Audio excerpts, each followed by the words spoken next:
राघव अपने दोस्तों के साथ पुरानी हवेली घूमने गया था। इस हवेली के बारे में कहा जाता था कि यह वर्षों से वीरान पड़ी है और यहां कोई भी रात में नहीं ठहरता। एक रात दोस्तों के साथ मस्ती करते हुए राघव की नजर एक पुरानी तस्वीर पर पड़ी जो दीवार पर टंगी थी।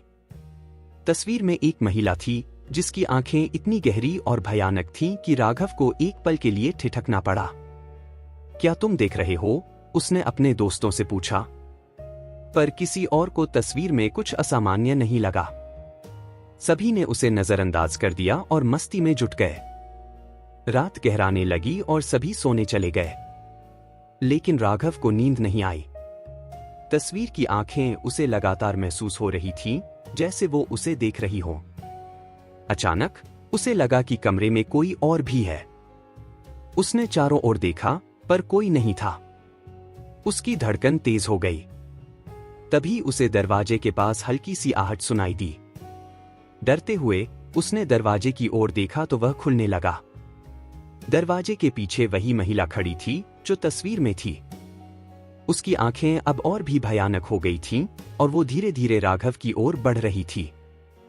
राघव डर के मारे चीख पड़ा और भागने की कोशिश की, लेकिन उसके पैरों ने उसका साथ नहीं दिया।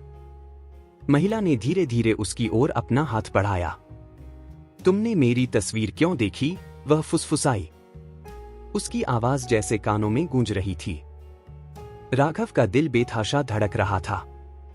उसने किसी तरह अपनी आंखें बंद कर लीं और प्रार्थना करने लगा कि यह सब एक बुरा सपना हो।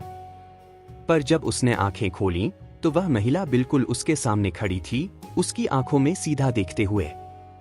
अगले ही पल राघव को लगा कि उसकी सांसें थम रही हैं।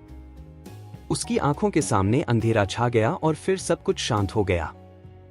सुबह जब उसके दोस्त जागे तो राघव बेहोश पड़ा था।